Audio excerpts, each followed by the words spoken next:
성도들 어디 있든지 간에 하나님께서 온전히 인도해 주길 바랍니다. 우리는 또 이렇게 예배를 드리러 모였죠. 함께 찬송 드리십시다. 130장입니다. 우리 주님 높이십시다. 130장.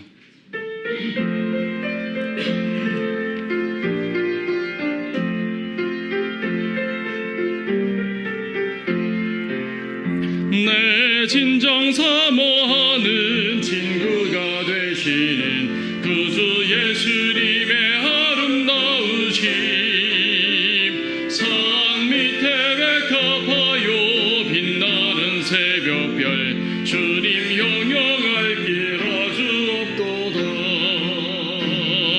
내 맘이 슬플 때에 큰 위로 되시며 외로울 때에 좋은 친구라.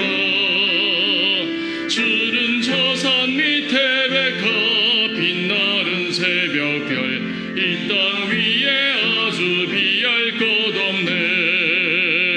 내 몸의 모든 염려 이 세상 고락한 나와 항상 같이 하여 주시고, 시험을 당할 때에 마귀에게 교회 즉심을 익히사 날 지키시네. 온 세상 날 버려도 주 예수 안 버려 끝까지 나를 돌아보시니. 주는 저 산 밑에 백합 빛나는 새벽별, 이 땅 위에 아주 비할 것 없네. 참맘을 다하여서 주님은 길이 나를 사랑하리니. 물을 외가리며 점검이 겁나랴. 주는 높은 산성 내 방패시라. 내 영혼 먹이시는 그네 누리고 나 친히 주를 뵙기 원하네.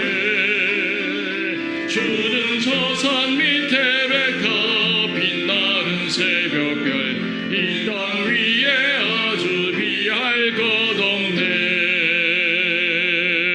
아멘. 238장입니다. 238장. 예.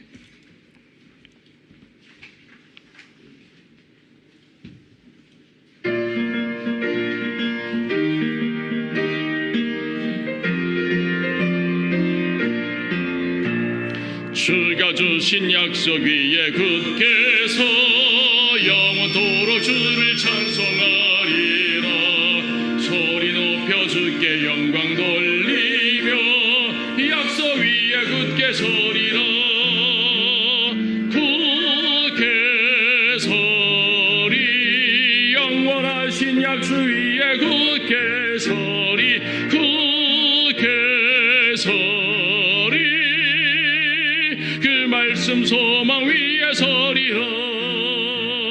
주가 주신 약속 위에 굳게 서 세상 염려 내게 엄습하여도 주의 말씀으로 싸워 이기며 약속 위에 굳게 서리라. 굳게 서리. 영원하신 말씀 위에 굳게 서리. 굳게 서리. 그 말씀 소망 위에 서리라. 주가 주신 약속 위에 굳게 서 영원하신 주의 사랑 힘있고 성령의 검으로 싸워 이기며 약속 위에 굳게 서리라. 굳게 서리. 영원하신 말씀 위에 굳게 서리. 굳게 서리.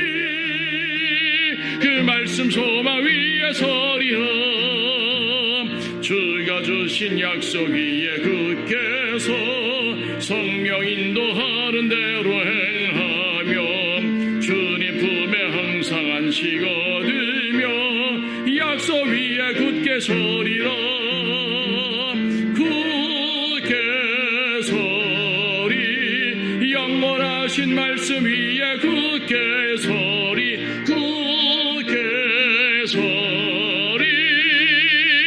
그 말씀 소망 위에 서리라. 아멘. 우리가 찬송을 부르는 것은 우리의 다짐이에요. 다짐. 그렇죠? 말씀 들을 때도 다짐하지만 말씀 들을 때는 듣는 거잖아요. 듣고 아멘을 물론 하지만 찬송은 내가 이렇게 직접 이렇게 발산하는 거잖아요. 그 찬송가 내용 보게 되면 직접적인 송축이 있고 또 우리가 뭐 행하자 하는 다짐이 있고 그렇죠. 혹은 뭐 다양한 이제 주제의 찬송들이 있지만 결국은 내가 하나님 앞에 헌신하겠다는 그 말씀들인 거예요. 그래서 막 찬송을 부를 때 여러분들의 마음이 이렇게 다 갈아졌으면 좋겠습니다. 자, 기도하겠습니다. 주 하나님 감사합니다. 오늘도 주님께서 함께 하셔서 저희들 불러 모아 주시고 주님께 경배드리게 하셨습니다. 명절 기간이 돌아와서 많은 성도들이 또 각자 다른 처소에 있을 수 있지만 그러나 동일하게 이 시간에 하나님께 나와서 예배를 드릴 줄 압니다. 주님께서 함께하는 모든 성도들의 복 주시고 우리가 한 마음과 한 영으로 주님께 경배드릴 수 있게 해주시옵소서. 우리는 참으로 부족한 존재들입니다. 연약한 존재들이고 죄 가운데 있어서 멸망할 수밖에 없는 존재들이었지만 예수 그리스도의 보혈의 공로로 말미암아 구원받게 되었고 오늘도 예수 그리스도의 피의 공로를 의지하여서 그걸 기억함으로써 이렇게 주님께 나아옵니다. 저희가 주님께 나아오는 것은 저희들의 노력과 저희들의 공로와 저희들의 선함으로 나오는 것이 절대로 아닙니다. 저희들은 그럴 자격도 없는 존재들이기 때문입니다. 오직 십자가의 보혈, 하나님의 은혜, 오직 그것만을 바라고 이 시간에 나옵니다. 주님께서 보혈의 공로로 구원하여 주셨사오니 그 보혈로 말미암아 모든 죄에 대해서도 주님께 아뢰는 것이고 주님을 의지하는 것이고 더욱더 정결케 되는 힘에 대해서도 보혈을 의지하는 것이고 말씀의 능력을 얻기 위해서도 보혈을 의지하는 것이고 모든 것은 주님만을 의지합니다. 이 시간 저희들 영과 진리로 예배를 드리고 또 하나님의 말씀을 받기 원합니다. 하나님의 말씀이 우리 마음속에 심겨졌을 때 귀한 열매를 맺을 수 있도록 저희들이 온 마음을 다하여서 마음을 열고 주님의 말씀을 진지하게 받아들일 수 있도록 하여 주옵소서. 주님께서는 또한 말씀으로써 하늘의 만나로 나눠주시고 우리 가운데 풍성한 복으로 채워주시옵소서. 주 예수님의 이름으로 기도드립니다. 아멘. 이건 끄세요. 앞에 거. 가운데 걸 거면 돼요. 가운데 거를. 오케이, 됐습니다. 오늘 요한복음 7장입니다. 요한복음 7장. 지난 시간에는 두 번에 걸쳐서 요한복음 6장을 통해 예수님이 생명의 빵이라는 거, 그분을 먹는다는 것이 무슨 의미인 것인가, 믿는다는 것임을 알게 됐죠. 오늘은 7장입니다. 7장은 이제 예루살렘에서 예수님과 또 유대인들 간의 논쟁, 논쟁이라보다도 설교죠. 그런 내용이 펼쳐지게 됩니다. 이 일들 후에 예수께서 갈릴리에서 다니시고 유대에서 다니시기를 원치 아니하시니 이는 유대인들이 그를 죽이려고 했기 때문이라. 그때 유대인의 명절인 장막절이 가까웠으므로 주의 형제들이 말하기를 여기를 떠나서 유대로 가소서. 그리하여 당신의 제자들도 당신 행하신 일들을 보게 하소서. 자신이 드러나게 알려지기를 바라면서 비밀리에 무엇을 행하는 사람은 아무도 없으니 이런 일들을 하실 바에는 자신을 세상에 나타내 보이소서 라고 하더라. 이는 주의 형제들까지도 주를 믿지 아니함이더라. 그러므로 예수께서 그들에게 말씀하시기를 나의 때는 아직 이르지 않았으나 너희의 때는 항상 준비되어 있느니라. 세상에 너희는 미워할 수 없으나 나는 미워하나니 이는 내가 세상에 관하여 그 일이 악하다고 증거하기 때문이라. 너희는 이 명절에 올라가라. 나는 아직 나의 때가 차지 않았기 때문에 이번 명절은 아직 올라가지 않겠노라고 하시더라. 주께서 이 말들을 그들에게 하신 후 갈릴리에 머물러 계시더라. 자, 갈릴리에 머물러 계시면서 예루살렘으로 가는 그런 상황이 펼쳐집니다. 지금요, 여기서 2절을 보게 되면 장막절에 가까웠다고 말하죠. 장막절은 가을에 있는 명절이고 6월절은 봄에 있는 명절이에요. 우리 요한복음 6장에서 6월절 즈음에 주님께서 오병이어 기적을 행하셨잖아요. 그때 6월절 근처였단 말이에요. 6월절 날은 아니지만 6월절 근처였었어요. 그리고 지금 7장에서 장막절 근처입니다. 6개월이 지난 거예요. 6개월이 지났는데 그냥 6개월이 아니고 예수님의 공생애 3년 반이지 않습니까? 6장의 6월절은 마지막 1년 남겨놓은 6월절이에요. 그럼 여기 장막절은 마지막 6개월 남겨놓은 장막절인 것이죠. 6개월 남겨놓은 장막절이고 요한복음은 지금 이제 아직 21장까지니까 아직은 전반부가 다 끝나지 않았음에도 불구하고 예수님의 뒷부분에 초점을 쭉 맞추고 있는 거예요. 다른 복음서들에서는 갈릴리에 행하신 사역들을 많이 기록한다면 지금 요한복음서는 갈릴리 사역들을 간단하게 이제 몇 가지 추려놓고 대부분 예루살렘 사역을 말하는 거죠. 아직은 지금 갈릴리에 있는 상황입니다. 지금 이 상황에서 마태, 마가, 누가복음에서는 상당히 많은 일들을 하시는 거예요. 변형선 사건도 이 기간 동안에 일어나는 것이고, 뭐 그 외에도 이제 많은 일들이 이제 벌어지게 되는데, 예수님께서는 지금 예루살렘에 가게 되면 죽을 수 있는 상황이 됐습니다. 이미 5장에서도 유대인들이 예수님을 죽이려고 했기 때문에 갈릴리에서도 바리새인들이 예수님을 죽일 생각을 했지만 갈릴리에서는요 세력이 크지 않았어요. 근데 예루살렘에서는 세력이 확실하게 컸었거든요. 그래서 이제 죽음의 위협이 있었죠. 예수님 업체에 죽으러 오시지 않았습니까? 죽으러 오셨지만 아직 죽으실 때가 안 됐잖아요. 예수님이 죽음을 무서워서 피했다는 말이 아니라 아직 때가 안 돼가지고 때가 되면 주님이 스스로 죽음을 취하시는 것이죠. 지금 이 내용도 바로 그렇습니다. 지금 형제들이 주의 형제, 육신에 따른 형제들이겠죠. 3절에서 주의 형제들이 말하기를 여기를 떠나서 유대로 가소서. 지금 계속 자신을 드러내고 싶어 하시는데 그러면 이왕이면 예루살렘 가서 드러내셔야죠. 장막제로 내려가십시오. 그겁니다. 표면적인 이유는 많은 사람들에게 드러나서 당신이 메시아라면 드러내야 되지 않겠습니까? 이거죠. 내면적으로는 뭐예요? 믿지 않는 것입니다. 믿지 않기 때문에 하는 말인데 여기 나오잖아요.